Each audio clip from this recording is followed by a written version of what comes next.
네, 반갑습니다.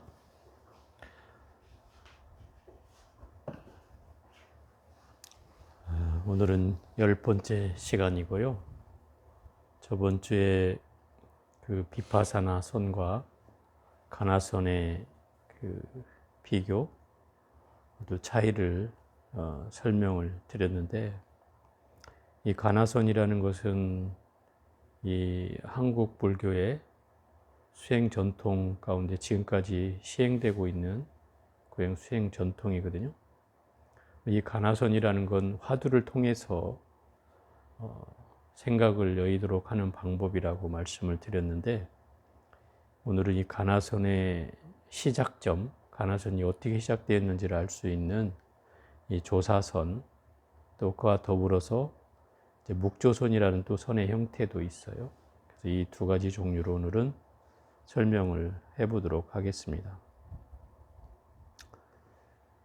가나선이 시작된 것은 한 12세기니까 지금으로 친다면 한 900년 정도 됐고, 그럼 그 이전에는 무엇을 했느냐 하시면 이제 이 가나선이 시작되기 전에 했던 수행 방법이 바로 조사선이라는 거예요.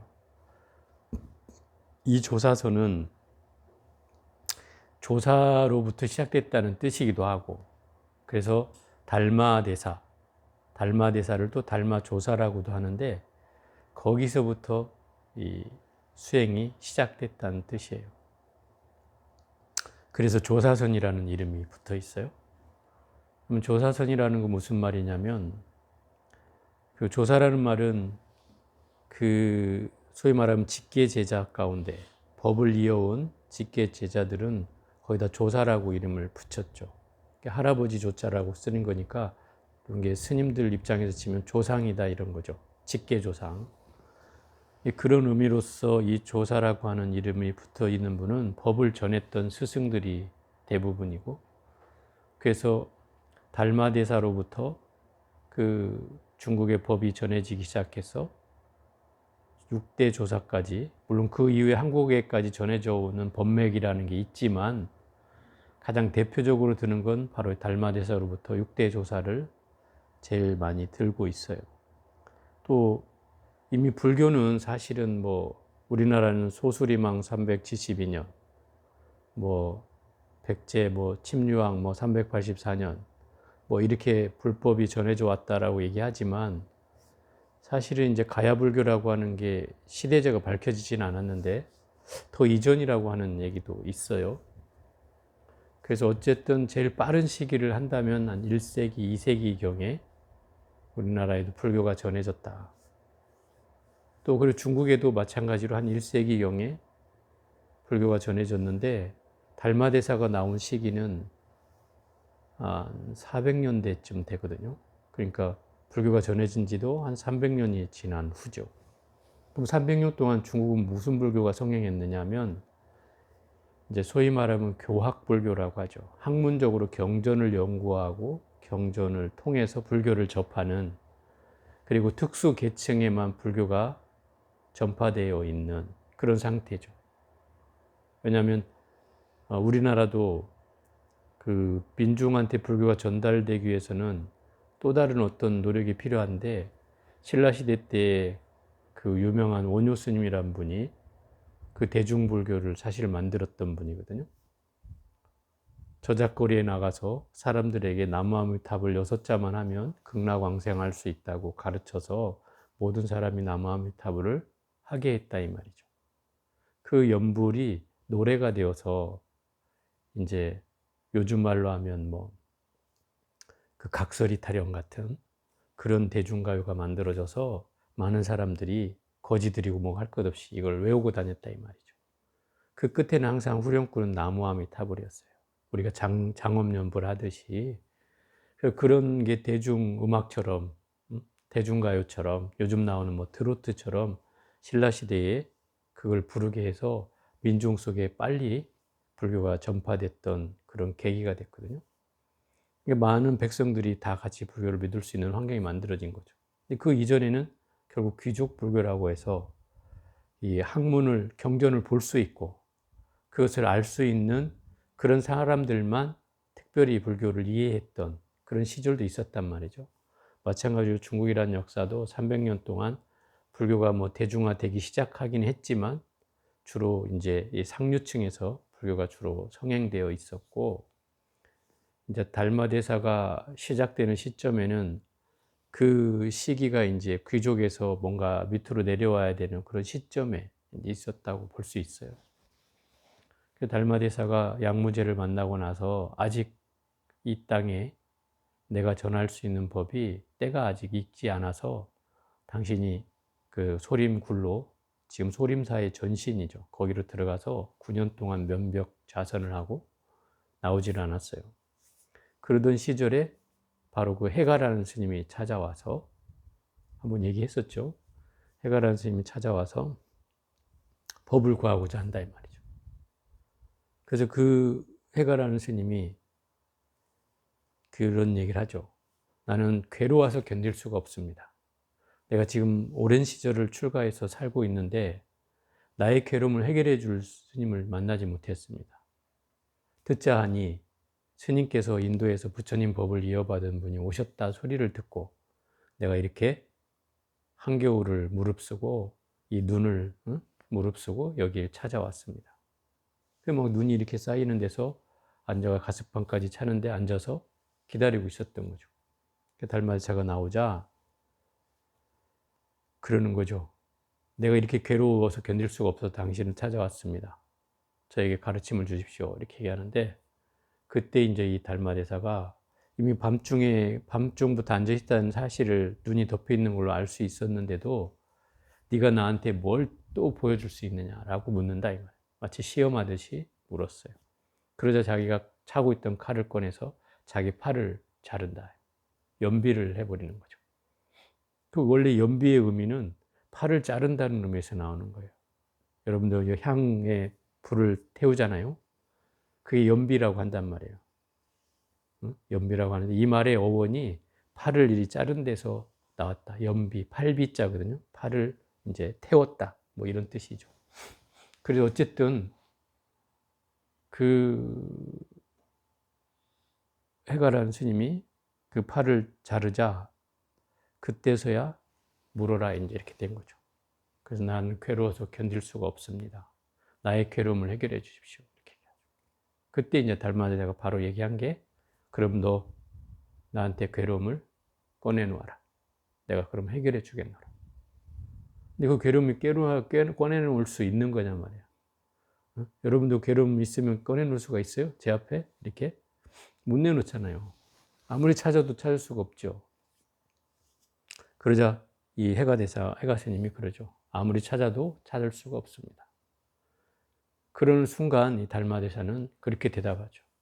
내가 너의 괴로움을 이미 해결했느니라.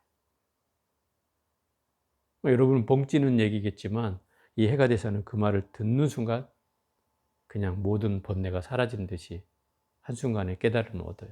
그 자리에서. 그래서 해가라가 달마대사의 법을 이은 2대 조사가 되는 거죠.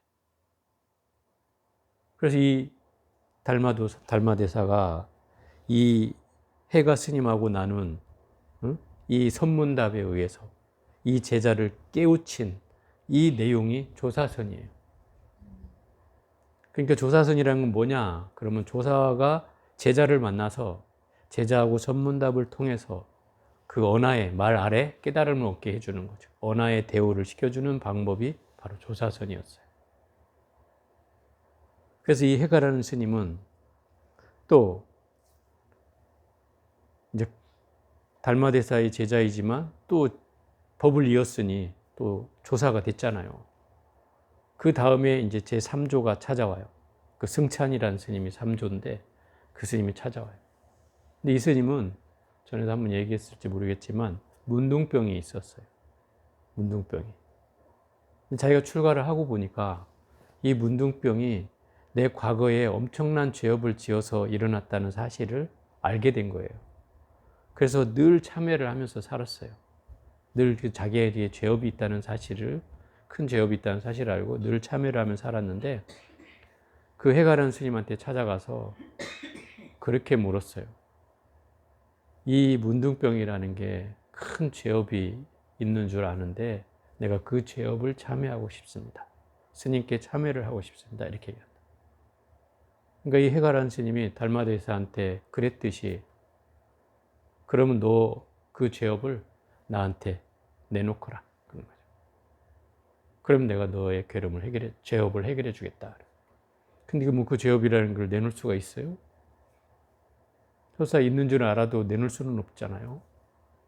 그 순간에 이 해가도 똑같이 대답을 하는 거죠. 내가 너의 죄업을 이미 해결했느니라. 이 말에 이승찬 스님도 그 자리에서 깨달음을 얻어요.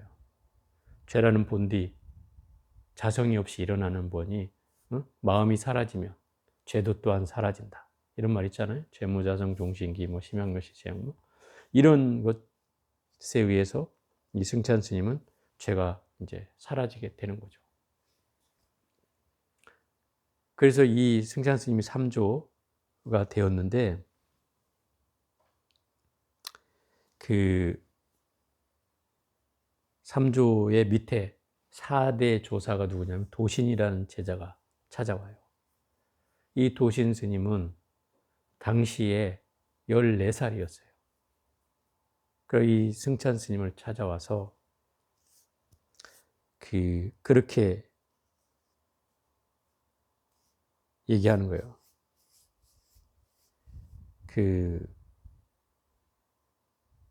스님한테 인사를 드리면서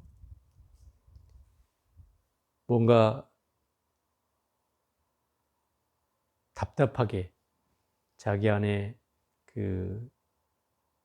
있었다고 생각이 되는 번뇌가 괴로워서 그 번뇌를 해결해 달라고 이제 이 스님한테 찾아온 거예요. 그래서 그 번뇌를 해결해 주십시오. 자비를 베풀어서 저한테도 이 해탈본문을 해 주십시오. 이렇게 부탁한 거예요. 해탈본문이라는 것은 벗어난다는 뜻이잖아요. 어딘가 묶여 있었으니까 그런 얘기를 했겠죠. 해탈본문을 하여서 저를 좀 자비를 베풀어서 저를 깨달음으로 인도해 달라고 이런 질문을 던지니까 이 승찬 스님이 그러는 거야. 누가 너를 묶었더냐? 바로 말하자마자 그러는 거야. 누가 너를 묶었더냐? 이렇게 이제 얘기를 하는 거죠. 그러니까 14살 먹은 꼬마가 그런 거죠. 아무도 저를 묶지는 않았습니다. 결박한 사람은 아무도 없습니다. 이렇게 대답하니까 그렇다면 무엇을 또 벗어난다는 말이냐? 이렇게 대답하는 거죠. 너 분명히 해탈을 하고자 한다고 하지 않았냐? 묶은 사람이 없는데 뭔 해탈을 한다고 하느냐? 이제 이렇게 대답. 거기에서 이제 이 사람이 탁 깨달음을 얻는 거죠. 그러니까 이 얘기를 보면은 조사선이라는 건 결국 그 제자가 뭔가 사무쳐 있는, 뭔가 골똘히 사무쳐 있는 문제가 있었다는 뜻이고, 그거를 이 스승은 그 안목으로 그거를 탁 건드려 주는 거죠. 이거를 이제 소위 말하면 줄탁통시라고 해서 어미닭이 알을 품고 있을 때 때가 되는지를 아는 것은 밑에서 꿈틀꿈틀하는 느낌을 받기 때문에 그걸 알게 된다 이 말이에요. 그래서 그 시점에 맞춰서 막 뚫고 나오려고 한 시점을 맞춰서 어미가 톡 한 번만 쪼아주면 그냥 탁 터져서 나오는 것을 줄탁통시라고 한다 이 말이에요.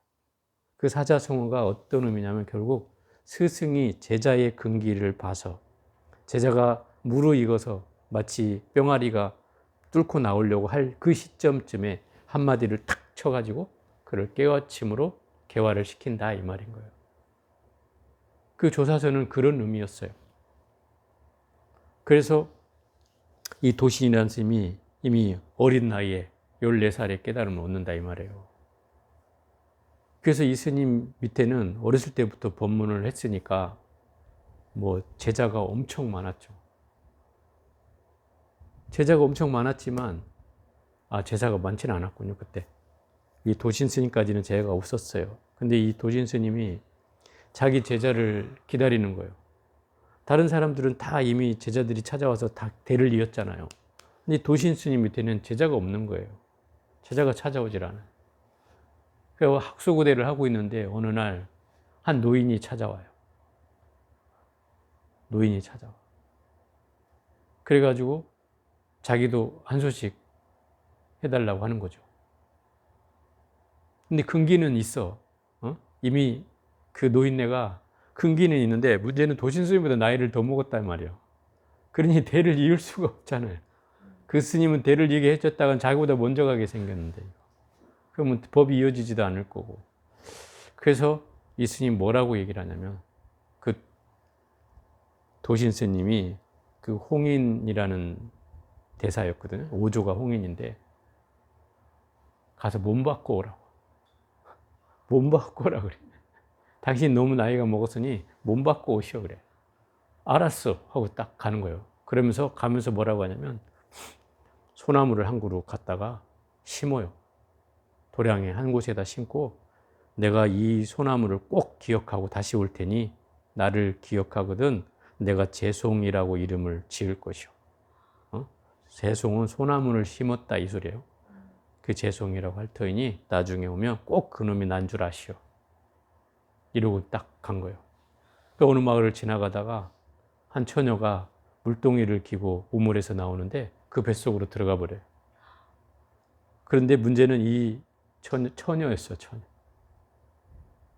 근데 그 동네는 처녀가 애를 베면 몽둥이를 맞는 이런 전통이 있었다 이 말이에요. 그래 아버지가 큰일 난 거예요. 배가 불러오니까. 그래 아버지가 따지고 묻지도 않고 너 다른 데 가서 애 낳거든 오너라 그래. 너 여기다가는 죽게 생겼으니 애 낳거든 오라. 그래갖고 뭐 졸지에 이제 마을에서 쫓겨나가지고 애를 안고 아니 그 배가 이미 이제 나온 상태로 이제 밖에서 그야말로 풍찬 노숙이라 그러죠. 그냥 뭐 비바람 가리는 데 가서 자고 어디 밥 주는 데 가서 얻어먹고 이러면서 이제 살았단 말이에요. 그런데 희한한 것은 이 아이를 뵌 뒤부터 어디를 가도 대접을 받는 거예요. 음식이라는 음식도 잘 대접을 받고 어디가 막 먹을 복이 있어가지고 다 가는 데마다 막 음식이 풍성하고 뭐 가면 또 막 재워주고 막 이러는 거죠. 그러니까 자기도 놀라운 거예요. 아무것도 가진 거 없이 나왔는데도 너무나 잘 먹고 잘 살게 되는 거죠. 그리고 이제 산딸이 되어서 애를 낳고 이제 애를 이제 뭐 5살 때까지 키우는 동안 하나도 어려움이 없었어요. 사람들이 다 그 뭐 음식이며 음식 뭐 젖동량까지도 해주고 뭐 다 막 해가지고 그래서 애가 무럭무럭 5살까지 큰 거예요. 말을 이제 또박또박 하기 시작하니까 이 아이가 뭐라고 하냐면 어머니 이제 어머니하고 저는 헤어져야 될 인연이 됐습니다. 5살짜리가 그러는 거예요. 저는 갈 곳이 있습니다. 갈 곳이 있으니 어머니는 아버지한테 돌아가시고 저는 여기서 헤어집시다. 난리가 난 거죠. 야, 무슨 소리냐. 응? 너가 지금 나이가 5살밖에 안 됐고, 엄마하고 같이 더 있어야지. 그런데 막, 이 아이가 너무 5살이가 너무 당돌한 거죠. 저는 이미 갈 곳이 정해져 있습니다. 어머니는, 다시 고향에 돌아가셔서 편히 사시고, 저는 따로 가겠습니다. 그리고 거기서 하직 인사를 하고 5살 먹은 애가 그, 도신 스님을 찾아간단 말이에요. 그 5명의 저를 도량에 가가지고 막 쩌렁쩌렁 그 소리를 치는 거예요. 그러니까 막 대중들이 다 나와본. 그때 그러는 손가락으로 그 소나무를 탁 가리키면서 재송이가 왔어. 재송이가 왔어. 이러는 거죠. 그 도진 스님이 그때서야 이제 인정을 하죠. 그리고 이제 이미 이 스님은 그 노인이었을 때도 한 깨달음을 얻었던 분이었기 때문에 바로 이제 법을 이어가지고 이 홍인대사로부터 제자가 뭐 수천 명이 생겨나기 시작했어요. 이게 어쨌든 그런 이제 조사선이라는 건 그렇게 스승과 제자 사이에 거래를 통해서 깨달음을 얻게 하는 이제 방식이 이제 조사선이고 이게 마지막으로 이제 홍인대사가 육조 해능을 이제 만나게 되는 거란 말이에요. 해능은 뭐 알다시피 일자 무식이었고 글을 볼 수가 없었어요. 배운 적이 없었기 때문에. 패가망신한 양반 집안의 아버지가 일찍 돌아가시고, 그래서 뭐 홀어머니를 모시고 이리 전전하다가 보니 그저 뭐 할 수 있는 게 나무를 팔아다가 그걸로 식량을 이렇게 구해오는 그것만이 유일한 일이었어요. 매일같이 한 일이 나무 패다가 이제 시작 저작거리에 팔고 그걸로 이제 뭐 쌀하고 음식 해서 어머니 봉양하고 이러고 살았어요, 평생을. 나이 20살이 다 되었는데 어느 날 이제 그 시장을 갔다 오다가 여관을 지나가게 되는데 거기서 금강경 읽는 소리를 이제 처음으로 듣게 된단 말이에요. 근데 내가 글을 읽을 줄은 몰랐지만 남이 하는 얘기는 들을 수는 있잖아요. 그 경전 읽는 소리를 듣고 거기에서 그 금강경 10분에 나오는 옥무소주 이생기시 마라. 머무는 바 없이 마음을 내라. 이 구절에 이제 딱 꽂혀가지고 뭔가 마음에 막 환희심이 일어난다. 그래서 신뢰를 무릅쓰고 그 여관 안에 들어가서 읽고 있는 그 사람에게 노크를 한다. 문을 두드리고 누구시오? 그러니까 제가 지나가는 나그네인데 지금 읽고 있는 책이 무슨 책입니까? 이렇게 물어요. 이것은 금강경이라는 책일세. 부처님이 쓰신 경전이네. 이렇게 얘기하니까 그러면 그 경전을 배우려면 어디로 가야 됩니까? 이렇게 물었어요. 저 남쪽으로 가면 그 홍인대사라는 스님이 계신데 그분한테서 내가 책을 얻었다. 이러는 거죠. 그래서 갈 수 있는 방법을 전해 듣고 돌아왔어요. 근데 며칠을 고민해 봐도 어머니를 두고 갈 수는 없으니 홀어머니를 고민을 하는 거죠. 그래서 어머니가 이제 벌써 뭐 평생을 같이 살았으니 아들이 저 표정만 봐도 알 수가 있는 거죠. 뭔가 이 찜찜한 느낌을 이제 무슨 걱정거리가 있느냐 이렇게 물으니까 그 얘기를 하는 거예요. 이실직고를 하는 거죠. 사실은 제가 지나는 길에 그 나그네한테 금강경 읽는 소리를 들었는데 뭔가 경계가 일어나서 그 경전을 좀 공부하러 가야 되겠다는 마음이 일어났다. 근데 그곳이 너무 떨어져 있어서 어머니를 이렇게 두고 갈 수가 없어서 이렇다라고 얘기를 하니까 나는 걱정하지 마라. 너는 어린 나이니 공부를 하는 게 당연히 맞지. 그러고 가라 그러는 거죠. 그래서 그날부터 이제 고민을 한 거예요. 어머니한테 그냥 내가 갔다 간 어머니도 식량도 얼마 없고 해서 안 될 것 같아서 그날부터 이제 나무를 2짐씩 평소에 한 짐 하는 걸 2짐씩 해가지고 이제 그걸로 내다 팔고 쌀을 비축하기 시작하는 거죠. 그리고 한 3년치가 이제 모였을 때 그때 이제 어머니한테 하직 인사를 하고 떠나요. 그래서 그 홍인대사를 찾아가는 거죠. 홍인대사를 찾아갔더니 방에서 홍인대사가 이렇게 팔을 개고 옆으로 누워 있단 말이에요. 거기서 이제 인사를 하러 딱 들어가서 인사를 드리는데 너는 어디서 왔노? 그러는 거죠. 저는 영남의 어디에서 왔습니다. 이렇게 얘기를 하니까 아니 영남의 오랑캐가 뭘 배우겠다고 왔노? 이렇게 물어본 거죠. 이렇게 우리말로 치면은 이제 뭐 전라도 깽깽이 뭐 경상도 뭐 이렇게 얘기하잖아요. 경상도 문딩이 뭐 이러듯이 이 문딩이 자식이 뭐 배우러 왔노? 뭐 이런 식인 거죠. 그러니까 그 말은 이제 뭔가 한번 시험하기 위해서 던진 말이었는데 이 20살짜리 현영 스님이 배우지는 못했어도 그 말을 듣는 순간 이 선지가 있었던 터라 바로 대답을 어떻게 하냐면 사람에게는 영남이든 뭐든 차별이 있는 줄 아오나 불법에는 차별이 없는 줄 압니다. 다 이렇게 대답을 한단 말이에요. 그러니까 거기서 갑자기 이렇게 누워있던 홍인대사가 벌떡 일어나 앉아요. 이놈 뭔가 싹수가 있는데 싶어가지고. 그러자마자 이제 묻는 거예요. 너는 주인이 있는 삶이냐, 주인이 없는 삶이냐.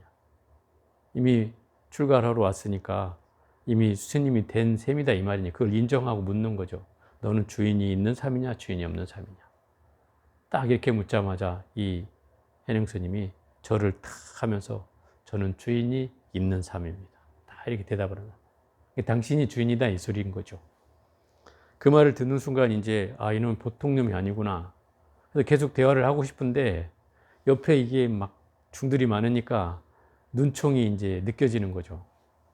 혹여 또 이 스님을 시기 질투할 것 같아서 그 자리에서 아무도 더 묻지 않고 너는 저기 그 소 연자방앗간에 가서 그 연자방 하나 찍거라 이렇게 하고 보낸다고. 행자 생활을 이제 시작시키는 거죠. 그래가지고 얼마 시간이 지나지 않아서 이제 그 절에는 이미 1000명이 넘는 대중이 살고 있었고 거기에 상수제자라는 그 신수라는 대사가 이미 교수사가 되어서 제자들을 가르치고 있는 정도의 제자가 있었어요. 그 상수제자가. 그래서 모든 대중들이 다 그 신수라는 스님이 이 홍인대사의 법을 이을 거라고 모든 사람이 다 인정하는 스님이었어요. 근데 일개의 20살짜리 행자가 들어왔는데 이 홍인대사는 이 행자한테 마음이 더 가는 거죠. 일단 지켜만 봤어요. 그리고 어느 날 이제 대중들한테 선언을 하기를 자, 지금부터 내가 일주일의 말미를 줄 터이니 너희들이 견처가 있는 애들은 있는 사람은 내 방 앞에 오도송을 지어서 적어놓거라. 그러면 내가 그걸 보고 내 의발을 전수해줄 제자를 내가 선택하겠다. 근데 그 1000명이 넘는 대중이 살아도 전부 다 뒷짐을 지고 이 글을 쓸 수 있는 사람은 그 바로 신수대사밖에 없다. 상수제자인 신수반이 이 글을 쓸 수 있는 사람이다. 그리고는 다 뭐 쓸 생각도 안 하고 그 신수 스님만 믿고 있는 거죠. 이 신수 스님이 이제 일주일 동안을 잠 안 자고 막 고심을 한 끝에 딱 일주일 되는 날 벼랑박에다가 딱 오도송을 써가지고 해놨단 말이죠. 그래서 이제 그 스승이 그 오도송을 보고서 뭐라고 얘기를 하냐면 이 글을 읽고 외우면 인과에 떨어지진 않겠다. 이렇게 대답을 했어요. 그러니까 이 말이 이제 마치 그 대중들 사이에는 신수대사가 홍인대사로부터 인가를 받았다. 법을 전수받았다. 이렇게 이제 소문이 나기 시작해요. 그러니까 그 얘기가 이제 이 방앗간에서 방아를 찍고 있던 이 해능 행자한테도 얘기가 들리니까 그 옆에 있는 스님한테 나도 좀 거기 좀 데리고 가달라고. 내가 글을 볼 줄 모르니 가서 좀 나 좀 그 글 좀 알려달라고 그런 거죠. 그 옆에 있는 스님이 데리고 와서 그 글자를 쫙 읽어줘요. 보리에는 본래 뭐라더라? 하여튼 뭐 이렇게 막 쭉 읊어주니까 옆에서 말이 나올 때마다 자기도 대꾸를 다는 거예요. 이 해능 스님이. 보리는 본래 나무가 없고 거울에는 본래 때가 없다. 뭐 이렇게 하면 쫙 이제 자기가 여기서 한 구절 쓴 거를 자기가 대꾸를 딱 달아요. 그러니까 옆에 있는 스님이 그걸 그대로 쓰는 거예요. 옆에다가 해능 스님 불러주는 대로 딱 쓰는 거죠. 그러고 돌아왔는데 안에서 방 안에서 홍인대사가 다 듣고 있었던 거예요. 그래서 얼른 나와가지고 그 해능이 불러줘서 쓴 그 글을 싹 지워버려요. 고무신으로 다 지워버리고 그 신수대사 것만 남겨놔요. 왜냐하면 이놈은 이미 벌써 익었다는 걸 알았어요. 이미. 근데 이걸 만약에 여기 있는 대중들이 알게 되면 얘한테 일개 20살짜리 행자한테 법을 주면 이 1000명의 대중이 용납할 수 없는 상황이 벌어질까봐 그걸 싹 지워버렸어요. 왜 그날 밤이 아니고 그날 저녁 무렵 돼가지고 그 소를 끌고 있는 연자방앗간에 가서 그 해능 행자한테 이렇게 물어요. 벼는 다 익었느냐? 이렇게 딱 물었어요. 많은 의미를 함축하고 있는 말이죠. 연자방앗간이니까 벼를 찍는 곳이잖아요. 벼가 다 익었느냐? 이 말에 이 스님의 대답이 기가 막히다. 이미 익은 지 오래입니다. 이렇게 대답을 합니다. 그러니까 벌써 이제 그 선문답에서 이미 두 사람의 그 법이 이심전심 이미 하고도 남은 거죠. 그리고 이미 그 말을 통해서 이 사람이 마음이 훨씬 더 깨달음 얻었다는 사실을 홍인대사는 알게 된 거죠. 그러면서 주장자로 딱 세 번 딱 치고 가요. 왜냐면 다른 대중이 못 알아먹어야 되니까 뭔가 세 번으로 신호를 보냈는데 이게 무슨 뜻인가 했겠지만 이게 이제 삼경의 종소리가 나면 나한테 찾아오너라는 소리였어요. 그래서 삼경이라는 건 9시이고 그때 되면 모든 대중이 다 취침을 해야 되는 시간이니까. 그래서 종을 3번 땅 친단 말이에요.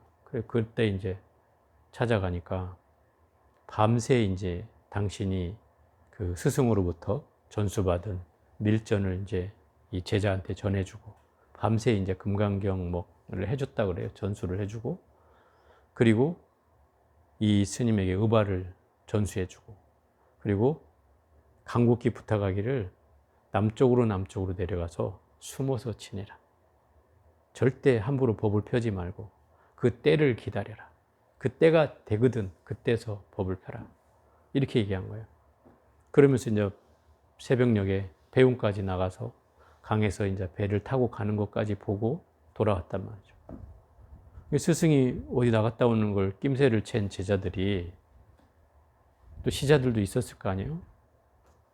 방을 청소하고 뭐 해주는 그런 시자들이 방 안에 들어갔다가 이제 의발이 없어진 걸 안 거죠. 난리가 났어요, 이제. 의발이 없어졌다. 근데 이 의발이 신수대사한테 가야 되는데 신수대사한테는 받은 바가 없고 그러니까 이거 누가 갔느냐? 없어졌다. 그럼 여기 대중 중에 없어진 놈이 누구냐? 안 이렇게 됩니다. 그게 이제 일개 행자가 없어졌다는 거죠. 난리가 났죠. 그리고 그 중에 이제 제일 날쌔고 빠른 스님들이 선발이 되어서 그 스님을 쫓아간다. 그래서 어쨌든 제일 일찍 출발해서 강을 건너고 뭐 산을 넘고 뭐 해가면서 가고 있는데 이제 해가 이제 막 중천에 떴을 때 한참을 산을 이제 올라가고 있는데 저 밑에서 막 연기가 먼지가 폴폴 나면서 뛰어오는 스님이 있다 이 말이에요. 그걸 이제 뒤돌아보니까 보인다 이 말이죠. 그래서 이미 포기를 하고 그 의발을 바위에 탁 올려놓고 스님이 이제 해능 스님이 가부좌를 들고 탁 앉아 있어서 기다렸어요. 어차피 의발을 뭐 주면 되지 이런 마음. 그런데 그 스님이 와가지고 뭐라고 얘기를 하냐면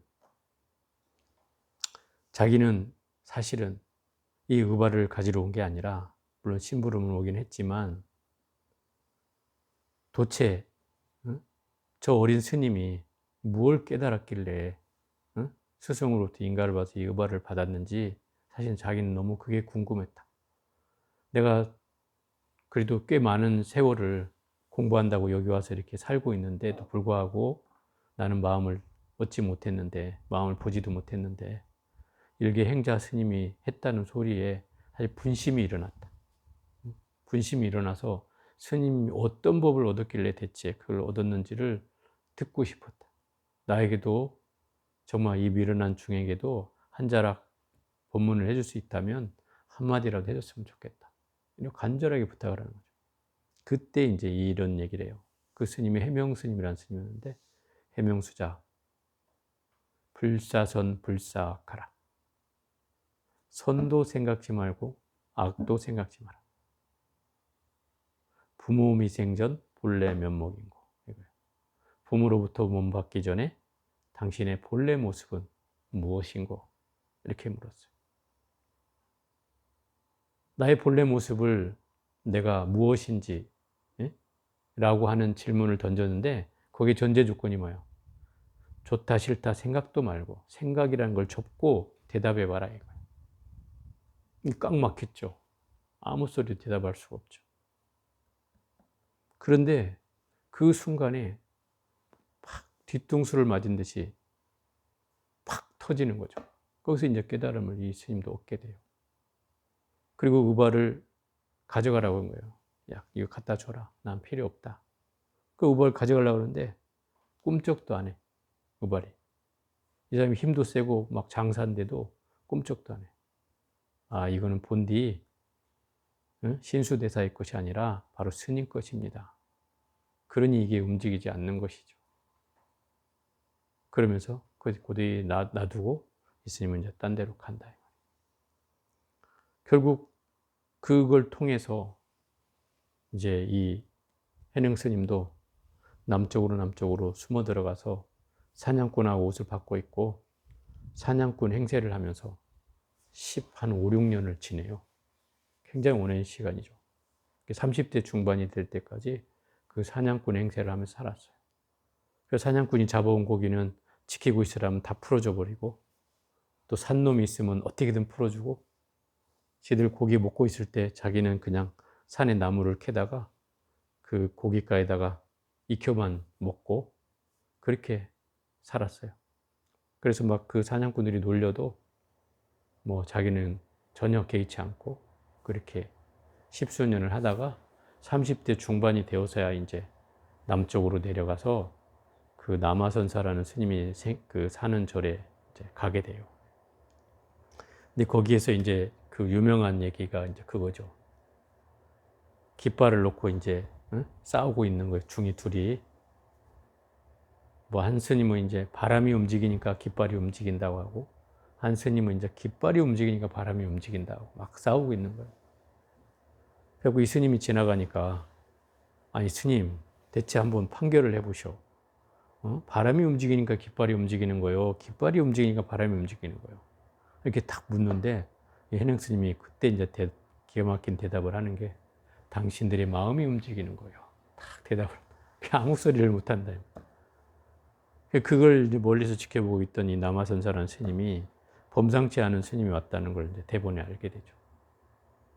그래서 행색은 초라했어도 벌써 그 눈빛이 달라다는 걸 알고 이제 그렇게 물었어요. 혹시 스님이 저 5대 조인 홍인대사로부터 법을 받았다는 그 젊은 스님입니까? 이렇게 물어요. 이게 맞다. 그러면 이 제자들한테 그 증표를 보여주십시오. 그래야 이 제자들이 믿을 거 아니겠습니까? 그 의발을 다 꺼내는 거죠. 그때서야 이제 이 남아선사가 법상에 올리고, 훨씬 나이가 많았는데도 이 젊은 스님을 법상에 올리고 모두 절을 하게 하고 법문을 들어요. 거기서부터 이제 이 해능 스님의 법이 이제 퍼지게 됐고, 그 스님이 써놓은 경전이 그 육조단경이라는 거잖아요.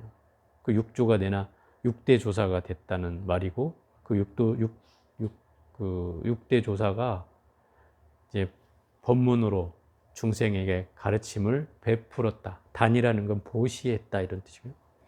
우리 단월이라는 말 쓰잖아요. 시주자를 단월이라고도 하거든요. 그게 이제 부처님 당시의 말을 그대로 옮겨온 말이에요. 단나 뭐 이런 뜻인데 거기에서 옮겨온 말이에요. 그래서 어쨌든 그 육조단경이라는 것도 써서 부처님이 말씀하신 가르침 외에는 경자를 잘 안 붙이거든요, 원래. 근데 이 해능 스님이 쓴 책에도 육조단경이라고 경자가 붙는다. 그만큼 그 추앙을 받았다는 뜻이기도 하죠. 어쨌든 그분이 쓴 책이 지금까지도 우리가 공부를 하고 있고, 우리 선원에서도 몇 년 전에 아마 육조단경을 했었어요.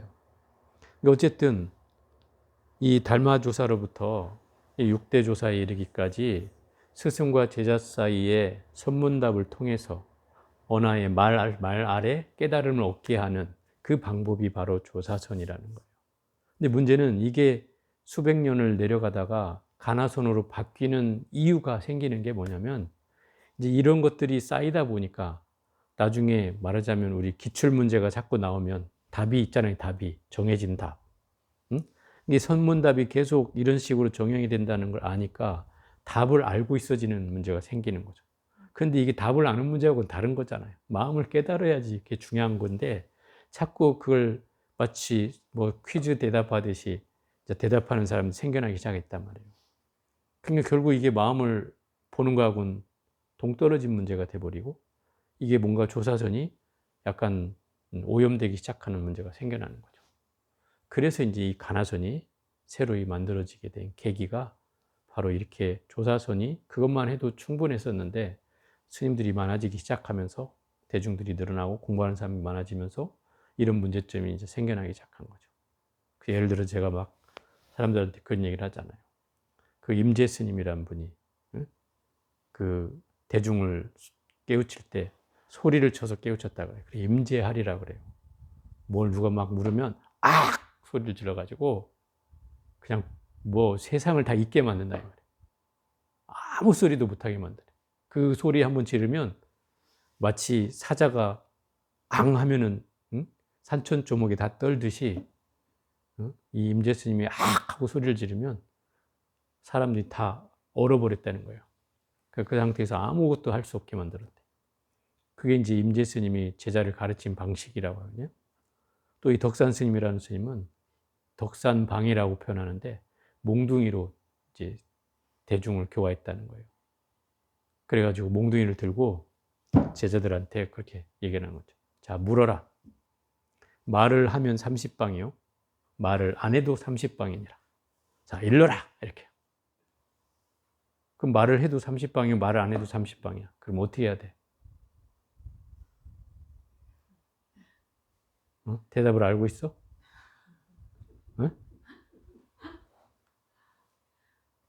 그 제가 이제 한번 일러줬어. 춤을 추라. 그랬더니 그러면 춤을 추면 넘어갈 수는 있죠. 근데 그게 대답은 아니다 이 말이에요. 그런 경계로 자꾸 이제 뭐가 답이 나오니까 대중들이 그걸 피하는 방법을 이제 알게 됐다 이 말이죠. 그러니까 결국은 이렇게 해가지고 마음 공부가 되는 게 아니잖아요. 그래서 이제 이 가나선이라는 게 만들어지게 된 배경이 된 거다 이 말이에요. 또 묵조선이라는 선도 있어요. 묵조선은 침묵묵자 비출조자, 침묵으로 자기를 그대로 응시하는 수행 방법이에요. 이거는 화두가 필요 없고, 그리고 뭐 비파사나처럼 어떤 대상을 볼 필요도 없어요. 그냥 자기만 바라보면 돼요. 그 침묵으로 자기만 바라보는 거예요. 이미 내가 부처니까 내가 부처라는 사실만 바라보게 하는 거예요. 그게 묵조선이에요. 한때 이 묵조선도 그 수행 가풍에 있었어요. 어느 순간 이제 그게 숫자가 많지 않다 보니까 점점점 없어지게 됐지만 이 묵조선이라는 전통도 있었다 이 말이에요. 수행 방법은 그래서 여러 가지 수행 방법이 있었다는 뜻이죠. 그럼 이 묵조선은 흔히 말하는 그 부처님 당시의 선 가운데 제가 그 사마타 수행이라고 얘기를 했을 텐데 그 수행하고 비슷해요. 거기에 이제 어떤 원류를 가지고 내려온 전통이라고 할 수도 있고, 이 조사선은 이제 그 부처님이 제자를 깨우칠 때의 방식이 주로 말씀으로 깨우쳤단 말이에요. 물론 침묵을 했던 적도 있지만 대체로 말씀을 통해서 제자를 깨우쳤어요. 그래서 그런 전통에 이어져서 조사선으로 이어져 온 거죠. 어쨌든 이런 맥락에 의해서 이 수행이라는 건 만들어지게 되는 거니까 부처님 말씀을 통해서 근본적으로 그게 시대와 역사에 맞게 좀 더 변화 발전해 왔다는 뜻이고, 그것이 이제 가나선으로 이제 전개되는 것이죠. 그러니 뭐 수행이 근본을 취하지만 그 시대와 역사에 따라서 조금씩 달라졌다는 뜻이죠. 그러면 이 가나선이라는 게 그럼 불교의 전통에서 위배되었느냐, 어긋났느냐, 이건 좀 다른 문제다 이 말이에요. 왜냐하면 그 전통을 취했지만, 왜냐하면 그 화두라는 건 결국 부처님이 말씀하신 내용과 또 선지식들이 말씀한 내용들 가운데 중요한 내용들을 화두로 삼았기 때문에 뭐 어찌 보면 큰 전통에서 벗어났다고 할 수도 없고, 또 하나는 그런 내용들이 결국 생각을 어쨌든 여의는 방식으로 화두를 집중함으로 해서 다른 생각을 들어오지 않는 방식으로 수행이 전개됐기 때문에 그 수행의 큰 특징으로 봐도 크게 다르지 않다 이 말인 거죠. 그 전통을 계속 유지해 왔다. 다만 이제 이 화두라고 하는 것이 말하자면 옛날에는 그거 하나면 다 모든 궁금증을 가질 수 있는 대상이 됐지만, 또 마찬가지로 시기가 또 수백 년이 흘러서 이게 1200년대에 아까 나왔다고 했으니까 지금 한 900년 됐잖아요. 그러면 그 정도 됐는데 이 가나선이라는 것이 이제 말하자면 또 정답을 알게 되는 상황이 발생했다 이 말이에요. 그러다 보니까 여기에 전적으로 의심이 일어나지 않는 상황이 만들어진다는 거죠. 그러다 보니 오늘날에 와서 이 가나선은 좀 위기를 맞이하고 있는 상황이 되었다. 그리고 어떤 사람들은 비파사나야 된다라고 얘기를 하는 스님들도 생겨났다. 가나선은 이제 안 된다. 비파사나야 된다. 이렇게 얘기하는 사람도 있다. 근데 또 전통적으로 그걸 수행하는 스님들은 말도 안 된다. 이렇게 얘기하고. 이게 지금 어쨌든 가나선도 뭔가 새로운 시대에 맞는 수행 방법으로 조금은 달라져야 될 필요성이 느껴지는 시기가 됐다. 지금 이제 그런 시점인 거예요. 그래서 어쨌든 이 조사선이라고 하는 것은 바로 이런 가나선을 만들어낸 전통이 그 원류가 되었다는 뜻이고, 그 흐름이 결국은 이 선문답으로 만들어졌다는 뜻이죠.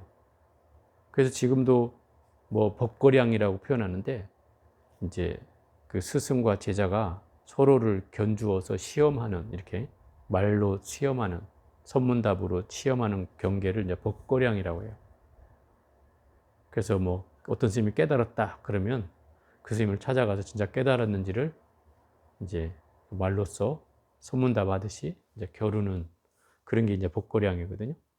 그 경계를 살펴보는 거죠. 진짜로 깨달았는지. 근데 그 깨달음이라는 것도 사실 깨닫지 못한 사람이 평가할 수 있는 건 아니고, 깨달은 사람이어야 그걸 평가할 수 있는 거죠. 그래야 법거량이 제대로 이루어지는 거죠. 또 옛날에는 그런 스님을 찾아다녔어요.